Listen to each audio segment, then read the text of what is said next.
Good morning. Welcome to the King Sports News Hour, the 16th year of Cheonggi, the 9th month, and the 19th day by the heavenly calendar. Tim Ilda sitting in for the second king of Cheonggi, Hyung Ji-mun. And let's take our usual visit around the kingdom to see what's going on right now in Chongpyeong, Tennessee. It's fog and 46. Areas of fog this morning with variable cloudiness, mostly sunny this afternoon. High of 66 and tonight, getting down to 45, partly cloudy with a thunderstorm in spots. And then father's hometown, Cheongju in North Pyongan province. It is currently partly cloudy and 46, getting down to 38 tonight. A couple of evening showers, otherwise low clouds. Tomorrow, after a cloudy start, sunshine returns, high of 54. And at the Turnagain Palace in Northeast Pennsylvania, 44 and cloudy.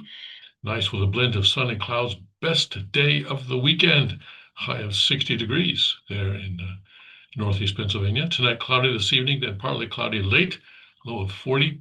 And then at the Liberty Rock RV Park and Campground in Limestone County, Texas, 55 degrees and clear. And areas of fog this morning, otherwise mostly cloudy, high of 83. Tonight, clear, breezy, late, low of 51. At the Suncheon Palace in Korea, currently 57 degrees and cloudy. Periods of rain tonight, getting down to 55 degrees. Tomorrow, sunny and beautiful, high of 70. And at the Gunma Palaces in Japan, currently 55 and cloudy, and mainly cloudy tonight with a passing shower late, low of 45. Tomorrow, considerable cloudiness with a passing shower or two in the afternoon, high of 57. And in Guangzhou, Guangdong province of China, it is currently 87 degrees, clear skies, 74 for a low tonight, and partly cloudy, warm and humid. Tomorrow, very warm, humid, with a blend of sun and clouds, high of 88. Okay, let's go to Father's Word. Here we go. Here. And let's see here. Actually, I have it open here because I'm preparing tomorrow's sermon, and I have it open to the restoration of the true God's homeland. So why don't we just take something from this page here. All right. Okay, so, and fathers, this is chapter 6 of this book, Restoration of the True God's Homeland. And chapter 6 is titled The Textbook for North-South Unification and the World, passed down by or bequeathed by the true parent. And this is a speech, or I'm not sure if it's one speech. I think it's it's a long speech given on his 80th birthday. So that would be in the year 2000. And so here,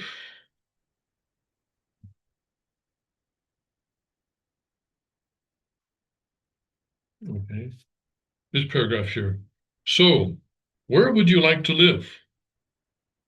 Where would you like to live? Right? I expect you would like to live in the original homeland where you were born.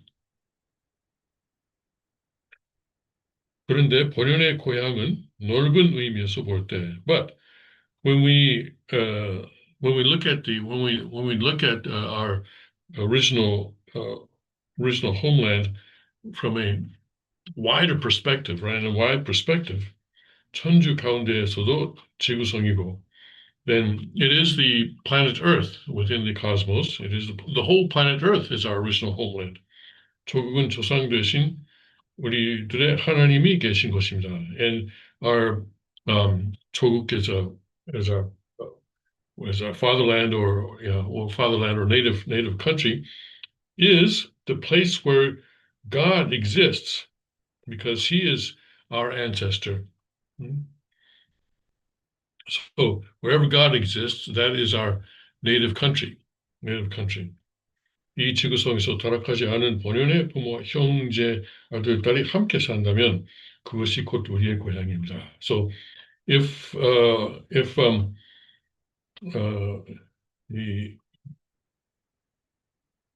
our unfallen and original parents and siblings and sons and daughters were to live with us, then that would be wherever that would be our homeland.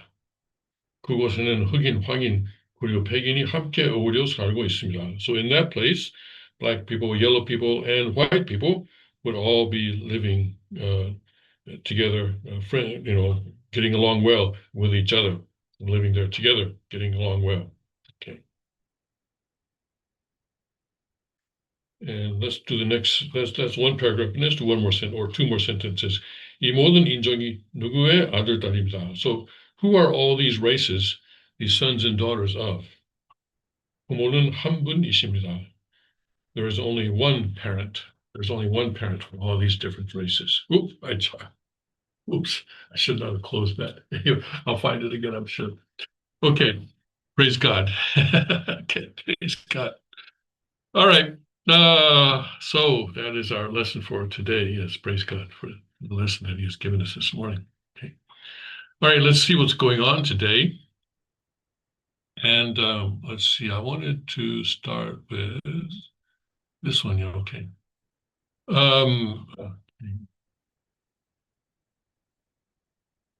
So tomorrow, Sunday at 9 p.m. Eastern time, if you are in America, there's a program debuting called Marxism in America, and this is on Newsmax. Perhaps, maybe this will be streamed. I don't know. Let's see. Cultural Marxism's aim to gain ultimate power and radically change the United States forever is the subject of Newsmax's latest investigation. Marxism in America, showing their tactics of division through manufactured injustices and indoctrination. Set to premiere Sunday at 9 p.m., that's Eastern time, the latest episode of Newsfront, Newsmax's documentary news television series that focuses on politics, current events, and human interest stories. So when to watch 9 p.m. Eastern time, says find it here. Let's click on this link and see what we have there. Newsmax TV, okay. So look in your area. Yeah, looks like we need YouTube TV. Okay, you can watch it on YouTube TV, or I guess other places, right? Hulu, okay. Display rates. Okay, I have my VPN set for New York. That's why I get that zip code there. Okay. I don't think they would have it for Suwon, Korea. Yeah. Yeah, it looks like you have to be in the US, right? YouTube TV. I think YouTube TV, I think you can get that anywhere in the world, I believe. Yeah, Channel Newsmax. Yeah. All right, so look for it on YouTube TV tomorrow at 9. Okay. Newsmax is now available in over 100 million homes in the United States, I guess. Okay, and let's see if there's available in other countries.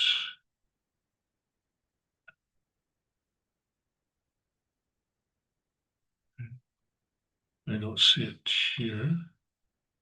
Okay, well, all right, but I think you can get it on YouTube TV. I don't know. We'll have to find out tomorrow. All right. So the episode thoroughly examines the political philosophy and analysis method based on its division of Americans by race, gender, sex, and its oppressed versus oppressor narrative. It provides an in-depth look about the acquisition power at all costs and a full-fledged effort to change America to reflect radical leftist views, with many well-known political voices lending their thoughts. So I'm going to put this link here, the Find It Here link. I'm going to put that in the description below this video in the YouTube version of this broadcast of this stream, okay? Exclusive interviews with Senator Ted Cruz, Republican of Texas, Deputy Assistant to President Trump and Senior Director for Counterterrorism, Dr. Sebastian Gorka. And Gorka has been to the Rotterdam Freedom Festival a number of times. Not sure he's been there this year. Was he there this year? I'm not sure. And a survivor of Mao's Cultural Revolution and author, Xi Van Fleet, are featured. Xi Van Fleet was on the news, on the King's Report, I think. But no relation. In fact, it's a different Chinese character. Her name is different from Xi Jinping's. Award-winning filmmaker Jack Thomas Smith, who serves as writer, director, and co-executive producer of the series through his production company Fox Trail Productions, reiterated the ultimate goal of the cultural Marxists is power and control, and they are willing to achieve this goal by any means possible. The cultural Marxists seek to destroy God, traditional values, and nuclear families, Smith said, by indoctrinating our youth into radical leftist beliefs. They feel they will own the future of our nation. And you know what? They have a better than even chance, I think. After I saw what happened in New York, where 1 million New Yorkers said, yeah, we want the Marxist, we want a communist as our mayor.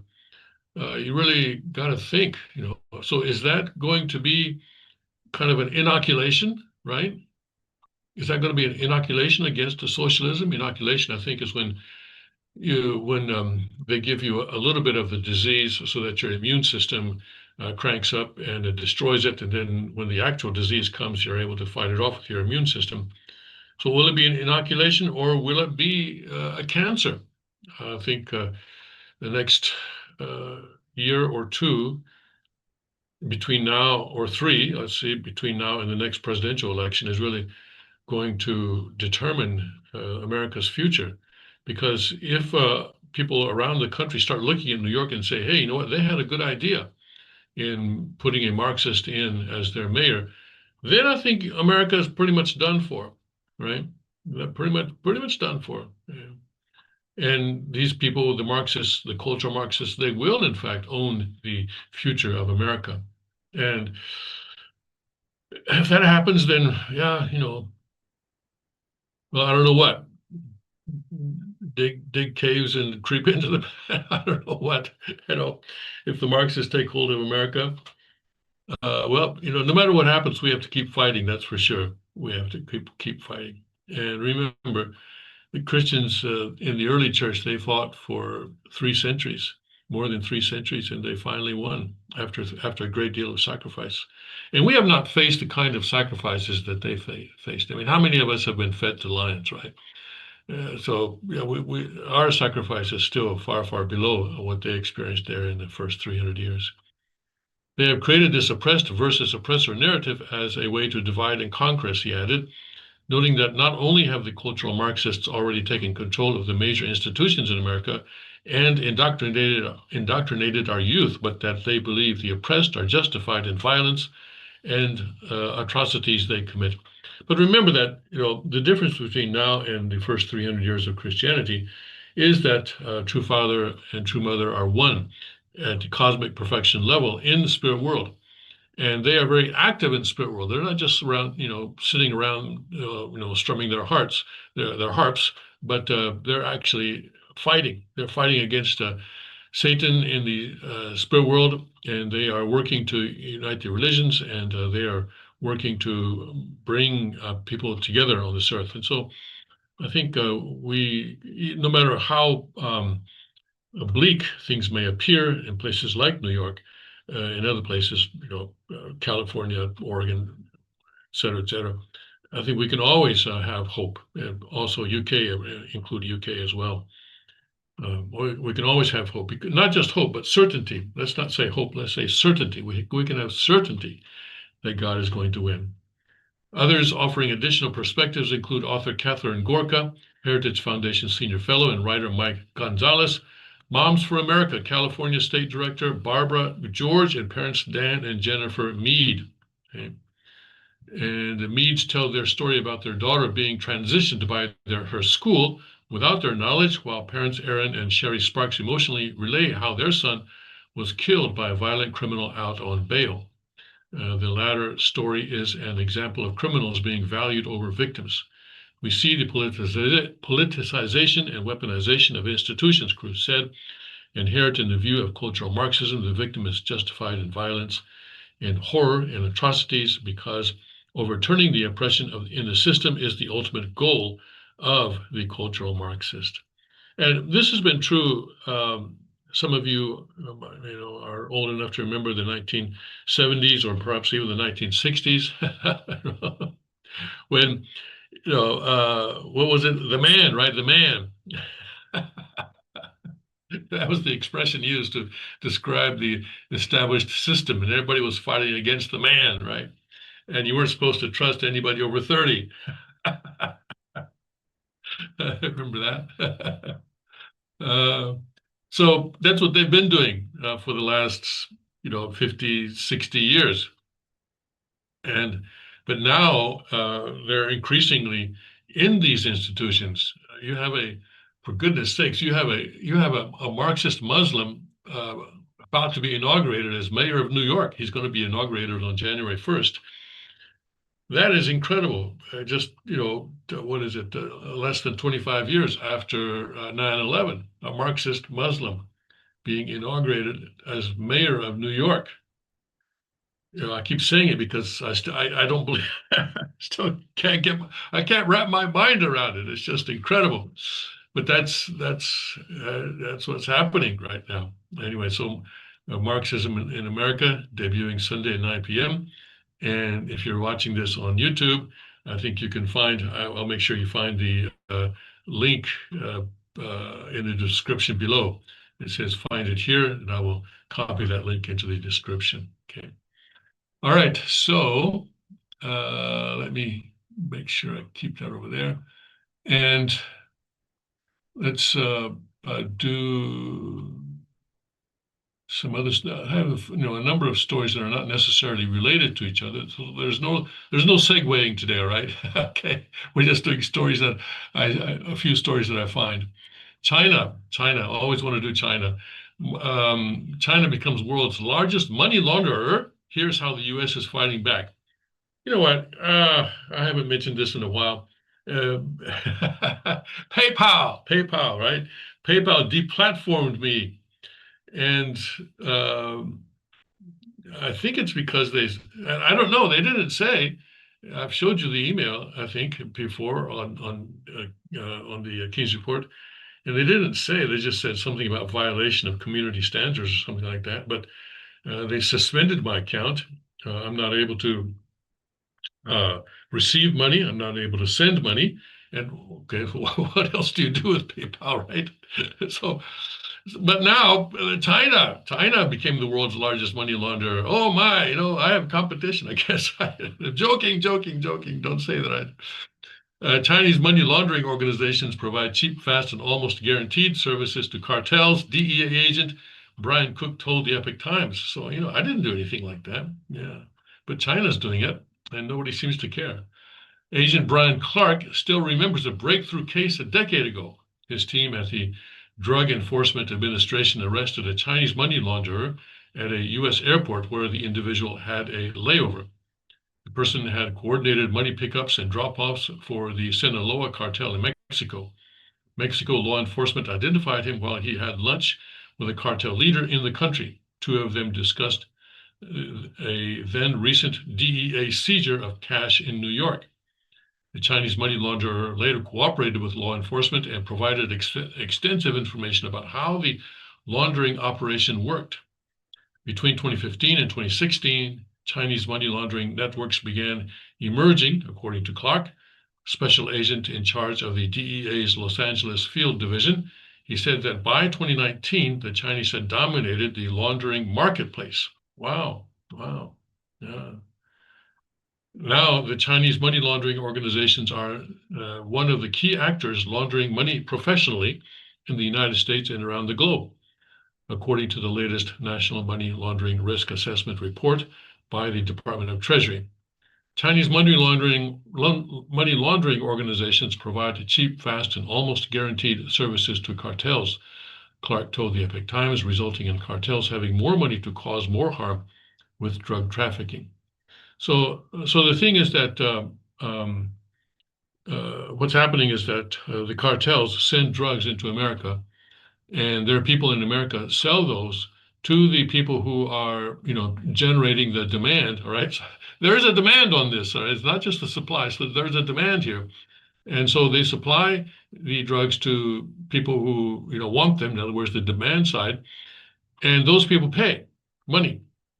So then the cartels want that money to come back to them in Mexico. So how do you do that, right? We all know that it's difficult for us. It's difficult to take even $10,000 in an airplane.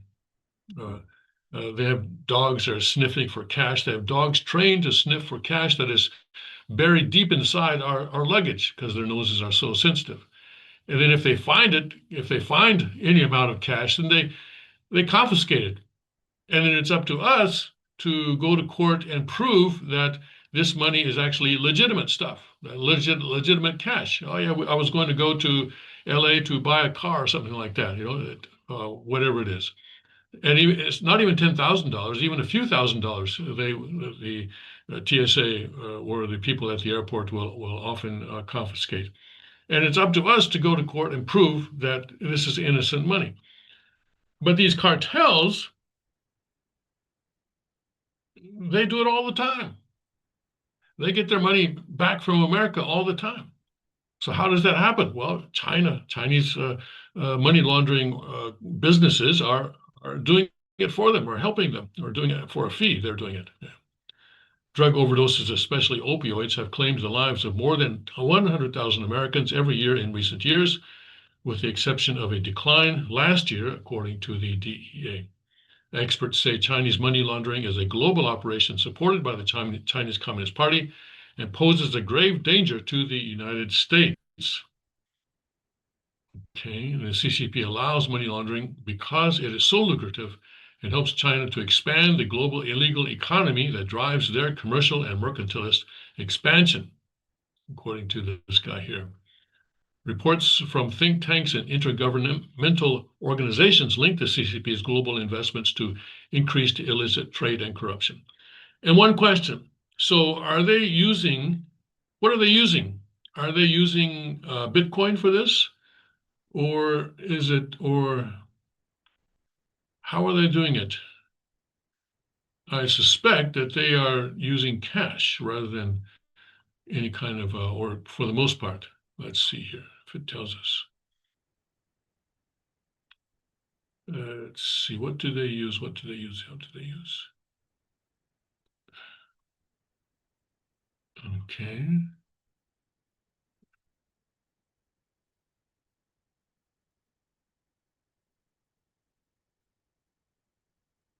Right, okay. All right.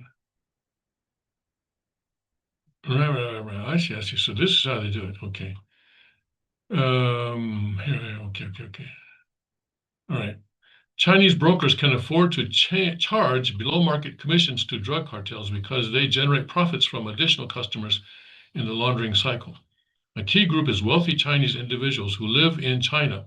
They want to invest in real estate in the United States or pay for their children's tuition in American universities. Okay. However, the CCP imposes an annual foreign exchange limit of $50,000. The limit has been in effect since 2007. At the end of 2016, Beijing announced tighter controls on the review and approval of conversions from Chinese yuan to US dollars.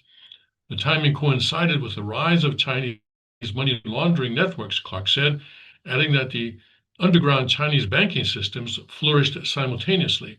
Okay, these wealthy Chinese customers, okay, here we go, receive the US dollars generated through drug trafficking.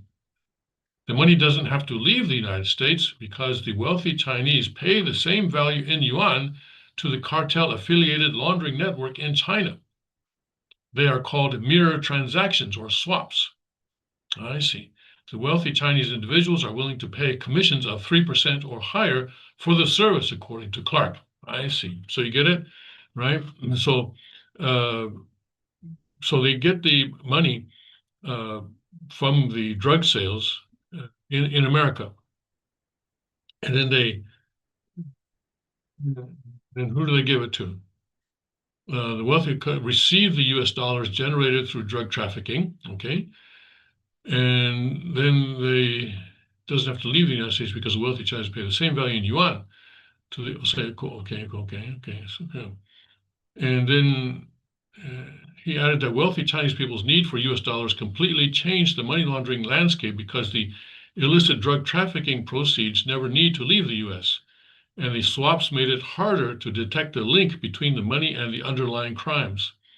The Chinese yuan that ends up in cartel affiliated accounts in China can be used to purchase chemical precursors of drugs. Ah, I see there. Yeah, okay. So then they convert the Chinese money into drugs or precursors of drugs or goods, right, to transfer the value of the drug trafficking proceeds further back to the cartel's home country. So then it comes back to Mexico not as dollars, but as precursor drugs or as other stuff, that they purchase in China. And then they ship that to Mexico. And then that's how the cartels then get what they need. Okay. A misinvoiced transaction can also facilitate money laundering. For example, if the drug cartels need to launder $990,000, the Chinese money laundering networks organize a Chinese business to ship $1 million worth of consumer electronics to Mexico. And instead of properly settling the trade, the business invoices the cartel for only $10,000. Once it's imported to Mexico, a cartel-affiliated business can turn around and sell it, recording a profit of $990,000 on the books. See, these guys, they're really smart, aren't they? Really quite intelligent. Thus, $990,000 of drug trafficking proceeds have been integrated into the legitimate financial system. Such trade-based money laundering may be measured through value gaps, the value difference between what's recorded in a country's imports and other countries' exports between two trade partners. So, Elizabeth Warren and others in the U.S. Senate are always fussing about Bitcoin and crypto being used for money laundering. But hey, the money laundering guys are way ahead of them. Right? They're doing this kind of a thing. They're doing it with cash.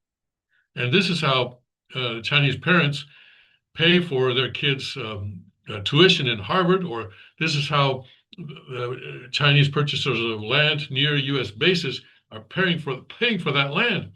They're paying for it with drug money. Incredible.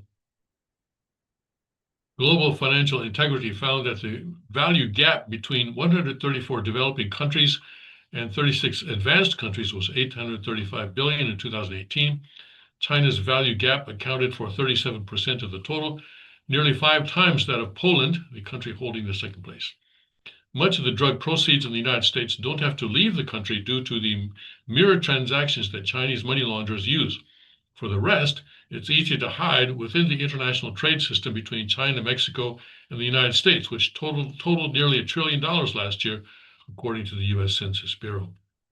Experts say that the lifeline Chinese money laundering networks provide goes beyond drug trafficking. Among the reasons that many law enforcement agencies view Chinese illicit enterprises as a threat multiplier is because they help to fuel greater violence, insecurity, and instability in too many markets, said former diplomat Luna. Illicit trade and corruption have spread alongside China's global investments. A leading example is China's Belt and Road Initiative, a global infrastructure project, also known as One Belt, One Road. China's Belt and Road investments drive up illicit trade, according to an April report by the Organization for Economic Cooperation and Development. Right? The analysis found that the more investment a country receives from China, the more counterfeit goods it exports, knockoffs from the top category of underlying crimes for money laundering. The trade in such fake products is valued at approximately $500 billion US a year. And China has continued to be the primary source of counterfeit goods, according to a May report by the OECD. The Belt and Road expansion and corruption also overlap. Most BRI investments target the developing countries where corruption is already prevalent, states a 2020 report by the Foundation for Defense of Democracies. Right, okay. So here, what is this? Most Belt and Road countries rank high in corruption. and bribery risk levels among 194 countries. Okay. All right. So we got some countries here. I guess this, what is it? Okay.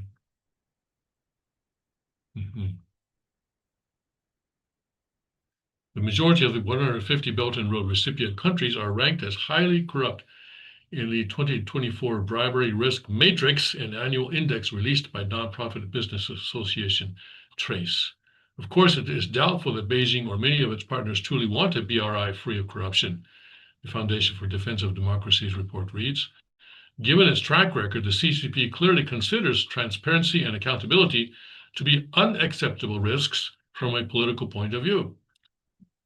A 2018 report by the International Monetary Fund estimated that global money laundering accounted for between 2% and 5% of global GDP, or 1.6 trillion to 4 trillion per year, dollars that is. Due to the lack of alternative reports, the IMF number remains the standard used by experts today. Okay, well, yes. Well, well,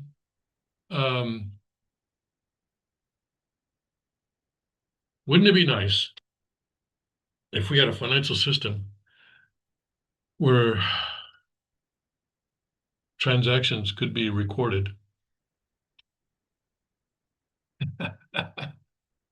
in a transparent way on a distributed ledger, and I'm just I'm okay. Not giving financial advice. Not giving financial advice. Just saying. Just saying. Just saying. Okay. But yes, you see the way that they're doing it though, with these, what do they call it, mirror transactions, right?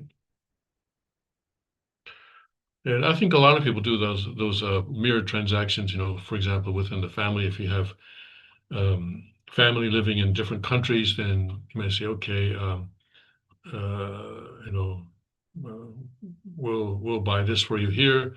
Just put X amount of dollars into my account in America or something like that. You know, it's possible that the families are doing that on a small scale. Okay, we're not in the these families are not in the $1 trillion level.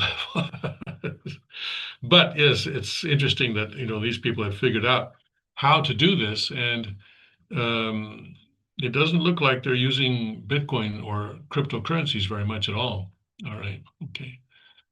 Let's see now. What else can we do here? Okay, Trump is going to boycott the G20 summit in South Africa. All right, let's take a look at that.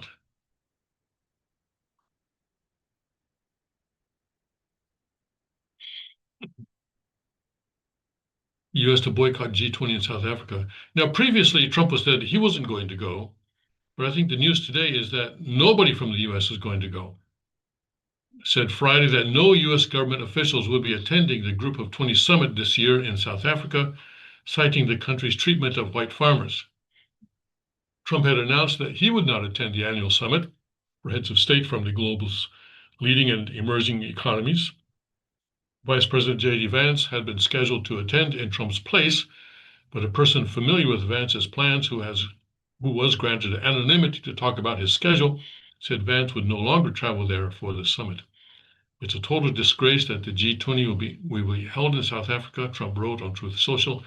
He cited abuses of Afrikaners, including violence and death, as well as confiscation of their land and farms. The Trump administration has long accused the South African government of allowing minority white Afrikaner farmers to be persecuted and attacked, as it restricted the number of refugees admitted annually to the U.S. to 7,500. The administration indicated that most will be white South Africans who it claimed faced discrimination and violence at home.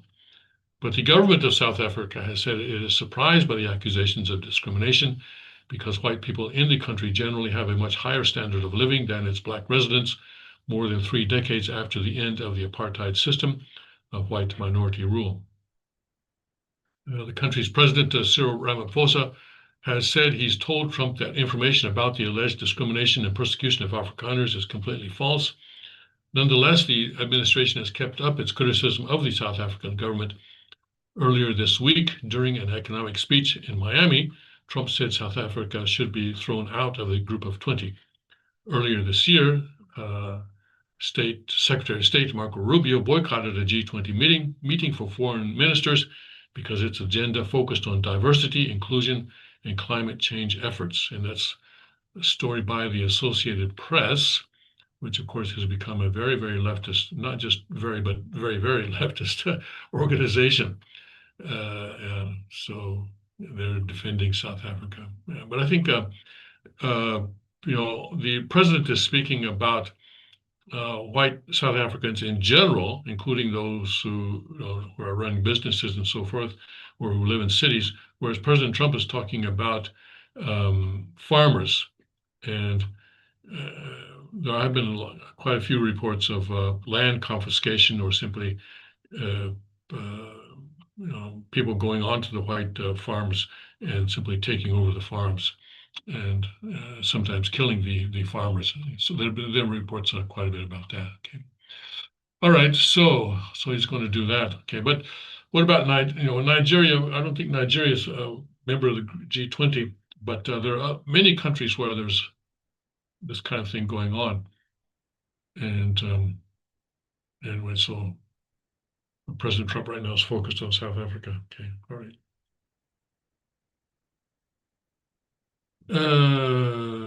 Okay.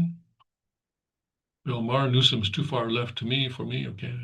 Newsom, I guess, is thinking or preparing to run for president. Is that the situation? Okay. Well, no. Yeah, I'm tired of dancing around that. Okay. Moskowitz and Newsom, the other 49 states don't want to be California. Well, Oregon and Washington, I think they do. Maybe Illinois as well. Okay. And so country changing too fast, tension between migrants and natives, says UK. Let's see if I can get this one. Yes, okay. Yes, they will let me see this one. All right, well, that's interesting that some I can and some I can't. Okay. Britain say country changing too fast, detect tension between migrants and UK-born research finds. Yes. Well, for one thing, the UK, they haven't really had a large influx of immigrants since 1066, I guess. Not a lot of immigrants there. It's not exactly an immigrant country, and I could see how they would be bothered by a lot of immigrants coming in. Mothers and daughters against fascist. Stand up to racism. Refugees welcome. Stop the far right. Stop Islamophobia. Okay, but they say against fascist and smash fascism, but they don't know what fascism is. They have no idea. Fascism is something that they know. If something they don't like something, they'll label it. They'll give it a negative label. And what's a good negative label that we can give it? Okay, someone said fascist. All right, let's all call it fascist. A large academic study of attitudes among those living in the United Kingdom found the vast majority believe the country is divided, with many saying the culture is changing too fast and that they want my country to be the way it used to be. A massive majority, 86% of people living in the United Kingdom, believe there is either a great deal or a fair amount of tension between immigrants and people born in the UK, research by the Policy Institute at King's College London claims to have found. This sentiment is up perceptibly since the last time the question was asked in 2023, when it was still standing at a very robust 74%. Okay, so it was 74 in 2023, which is actually pretty high, robust, they say, and then now 86. Okay, yeah, well, and that's people living in the United Kingdom. So that, I guess, immigrants would be among the people who answered this survey, I guess. Remarkably, the majorities for there being tension in British society between immigrants and Britons are dominant and evident across the political spectrum. While Nigel Farage's Reform UK and Conservative voters are most convinced, with up to 3/4 of Reform voters saying there is a great deal of tension, even the left-wing parties exhibit the same views. The Liberal Democrats and Greens, for instance, see agreement for the proposition. However, in the early 80s, while just 15% disagree. Drawing an uncommonly large sample size for British surveys, the Universities Institute states there are increasing notions of division in the country. Supporters of every political party and ethnic group agree the country feels divided, and again, the proportion of those who support the idea has steadily risen through the 2020s. I think as we get deeper and deeper into the 21st century, this is going to be an increasing pattern that we see in US, UK, and Western European societies in particular. And the father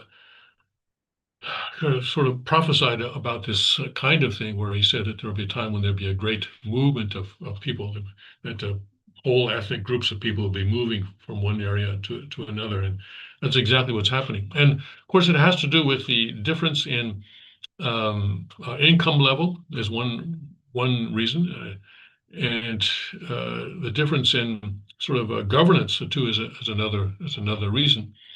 People moving from areas that give little freedom to areas that give more, and within that governance, I would also include law and order. In other words, gang violence.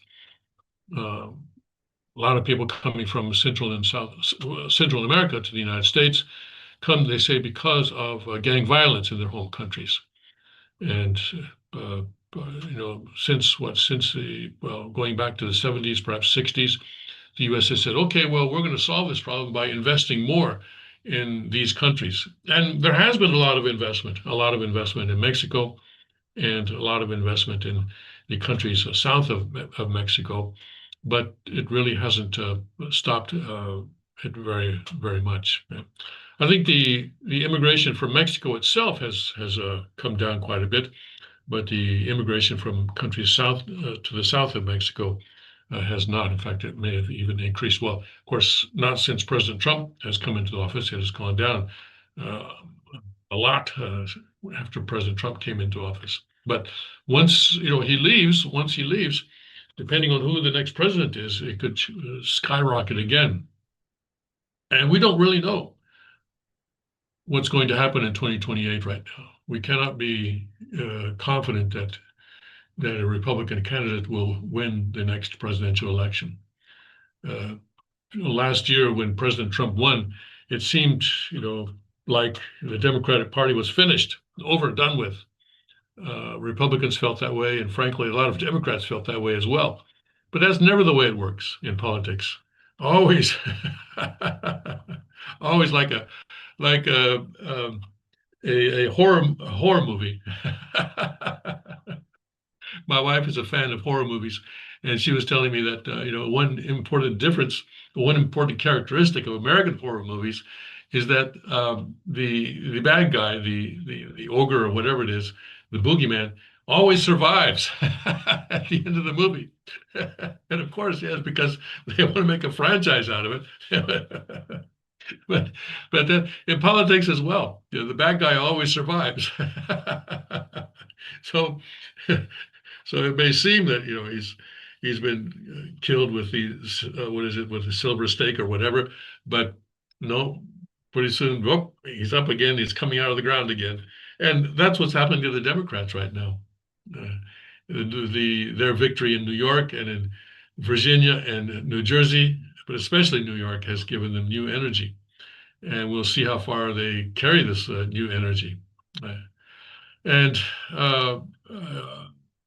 it is, in some sense, it is a reaction against Trump. And listen, President Trump is doing major surgery on America, and yes, major surgery does involve some pain. Right? It involves pain, especially if you're doing it without anesthesia. So the equivalent of the anesthesia would be the education. And so the Republican Party needs to improve its messaging and educate the American public on why it is that we have to uh, make certain sacrifices right now, short term, so that we can have a better country long term. And that was done a lot during World War II, and people sacrificed a lot. Even though all sorts of things were rationed during World War II. Rubber, for example, was rationed so that the military could have the rubber for their vehicles, for the tires and so forth. Or whole or gasoline was rationed, for example. And a lot of stuff was rationed during World War II, and people accepted that because they had this. They were educated by the government and by Hollywood on why this was necessary. But now we don't have that kind of education. And so, of course, there is going to be backlash against President Trump for making the country, um, go through some painful experiences, including the tariffs, including inflation. And I think I expect that inflation is going to get much worse, much worse. We'll have to see. Okay. But as I was showing you yesterday, right now in the short term, the dollar is getting stronger because other currencies are actually worse off because of the tariffs and because of the various things that are going on. So anyway, we'll see what happens, and we will keep our eyes out. Just, always be aware of your surroundings, and that includes the inflation and that kind of thing, and that includes putting your money where its purchasing power is not going to be eroded by government printing or by inflation. And so we need to be wise in how we deal with this situation. All right, and let's see what else is going on. China launches, what is this? Third aircraft carrier as Xi pushes military modernization against U.S. influence. All right, okay. Yeah, he wants China to be the major power in the world, right? And we'll see how far he gets on that. Okay. 7 major companies are laying off workers by the thousands. Is the economy in trouble? Well, we'll see. We'll see. Trump rants at America's beef producers after failed Argentine deal. That didn't work out. And more than 700 flights nationwide canceled Saturday. And of course, as I think I said yesterday, the government is saying that if the government shutdown continues, they may have to raise the number of flights canceled to 20% instead of the current 10%. And 16 preparation. Okay, Ukraine's AI turret just changed the war forever. Yeah, well, war is certainly changing. DeSantis makes NYPD officers an offer they can't refuse. DeSantis, the governor of Florida, and I guess he's saying come to Florida and work. Is that right? Yeah. Florida's Republican Governor Ron DeSantis is looking to capitalize on the recent socialist win in New York City with the victory of virulently left Zoran Mamdani. Who wrote this? Virulently left. That's great that they're calling him that. Anyway, okay. Mamdani, the Big Apple's mayoral election on Tuesday, DeSantis took to the social media platform X to remind NYPD officers of a brighter future available to them in the Sunshine State. He also gave them a reason for moving that would make sense to any sane American. How many sane Americans are left? I don't think there are that many around right now. The $5,000 recruitment bonus we give to new officers will be utilized by a number of these NYPD officers, DeSantis wrote. There is no reason to risk your life serving when the mayor hates you and believes your department shouldn't even exist. All right, yes. So he wants to find those sane Americans. Well, good luck with that. Let's see here. Spanish police arrest suspected members of Venezuelan gang targeted by U.S. Okay.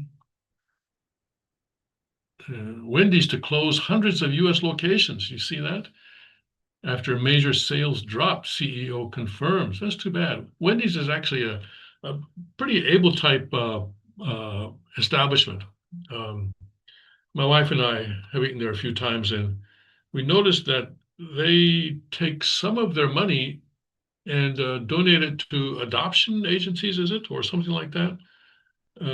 Anyway, they do some pretty good stuff. So I'm sorry to see this. Okay.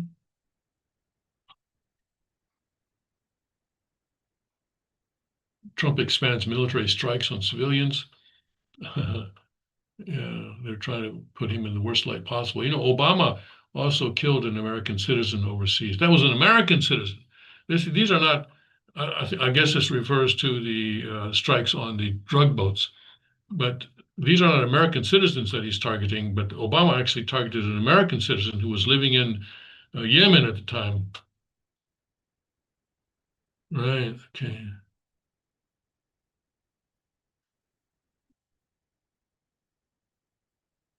Okay. And refresh stories.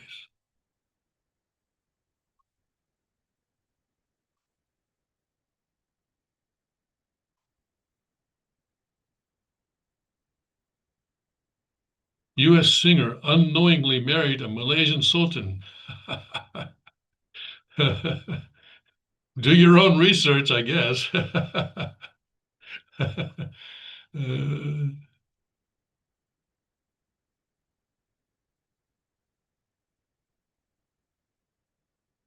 Why most people fall off a health cliff at 75. Oh my goodness, I'm going to be 75 next year.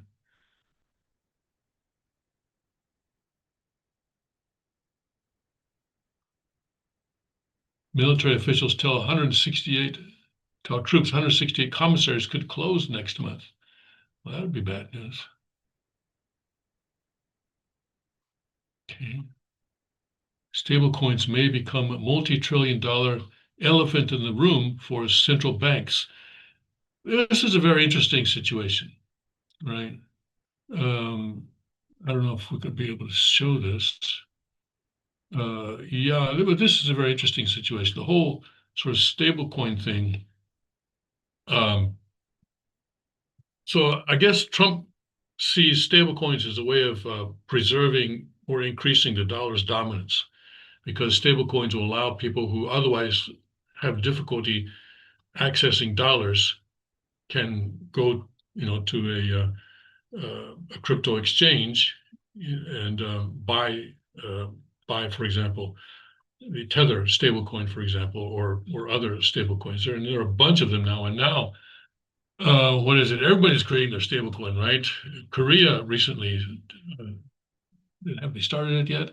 But anyway, Japan has started its yen-based stablecoin, yen-backed stablecoin, and Korea, I think, is planning a won-backed stablecoin. And everybody and his uncle is doing stablecoin these days. But this makes it more difficult for central banks to control and determine the money supply, because well, for example, the company that issues the Tether stablecoin, what's limiting them in the amount of coins that they issue?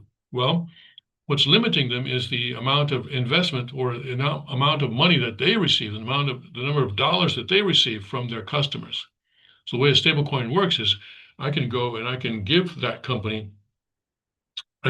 Tether company $1, okay? And they'll say, okay, thank you, we received your $1, and here's your stablecoin, here's your $1 stablecoin. And then I can take that coin, and then once I have that coin, there's no international border that's going to stop me from using it wherever I want. And I'm not carrying it with me because it doesn't actually exist in my pocket or in my luggage or anything like that, right? Stablecoin only exists on the internet. So I can buy, for example, 100,000 stable coins in one country or 100,000 Tether coins in one country, and then go to America and access my account from America or another country, another different country, and then I will have access to all that money in that other country. So why don't cartels do it? Well, because all this is transparent. It's transparent, and they can, or it's not transparent, but at least pseudonymous. They say pseudonymous, right? Pseudonymous. And I showed you what the Bitcoin blockchain looks like, right? You can see coins moving from one address to another, and that's transparent. You can, and you know that X amount of Bitcoin moved from this address to this address. Or if we were to go to the Tether blockchain, we would be able to see it going from one address to another address.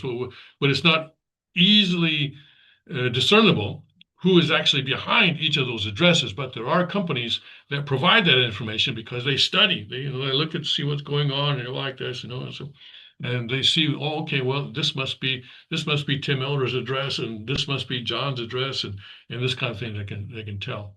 They can tell a lot of it. So, what is the central bank going to do then? How are they going to control? And this is the interesting thing, that gradually now we see that central banks and governments are losing control over money. And that's a problem for them. Why? Because without control over the money supply or money in general, how are they supposed to exercise power? Because money is a tool for control, or has been. Money has been a tool for control. Right? If you don't do what I say, I'm not going to give you your money, right? I'm not, if you don't do what I say, I'm going to take more of your money. But if governments don't have that ability to use money as a tool for control, then how are they supposed to, do their job as dictators or tyrants? It's getting tougher and tougher for them. And this is an interesting trend that we see in the 21st century. And this is going to continue in many ways, And I don't know, I'm not saying, what is going to win. I'm not picking the winners. You have to do your own research on that. But just in general, though, we can see that governments are having difficulty controlling. But on the one hand, you see that this happening, but on the other hand, you see governments and also central banks trying to co-opt the whole sort of cryptocurrency situation. You see them trying to co-opt that by creating their own stable coins or CBDCs, central bank digital currencies. And those they can control. And certainly the European Central Bank is producing its CBDC, and CBDCs, of course, are programmable, meaning they can be programmed so that they're limited in use. You can buy certain things but not other things, or they can be programmed so that there's an expiration date. You have to use your money before a certain date, and they would do that so as to encourage consumption. And remember, consumption is a major part of the GDP of the United States. Something, what is it, 80% or something like that of the GDP of the United States? It's an incredible amount. And they could always, lift the economy in general, or lift the economic standing of certain demographic groups, right? So, you've been mistreated, you're part of the oppressed, so we're going to give you stable coins, and we're not going to give it to these other people. We're only going to give it to you. This kind of social engineering is also possible through stable coins. So they will try to continue their use of their exercise of power in that way. So who's going to win out? Who's going to win out? It's going to be a struggle, and it's going to get pretty exciting, I tell you that. So let's always be aware and understand what's going on around us, and deal with the situation accordingly.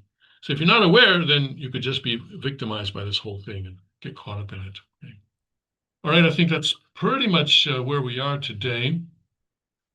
So this guy says stablecoins may become multi-trillion-dollar elephant in the room for central banks. Not may, I would say absolutely will, and are already becoming that. Okay. Right. Here we go. People making all sorts of predictions. Hexas announces changes to military arms sales. Okay.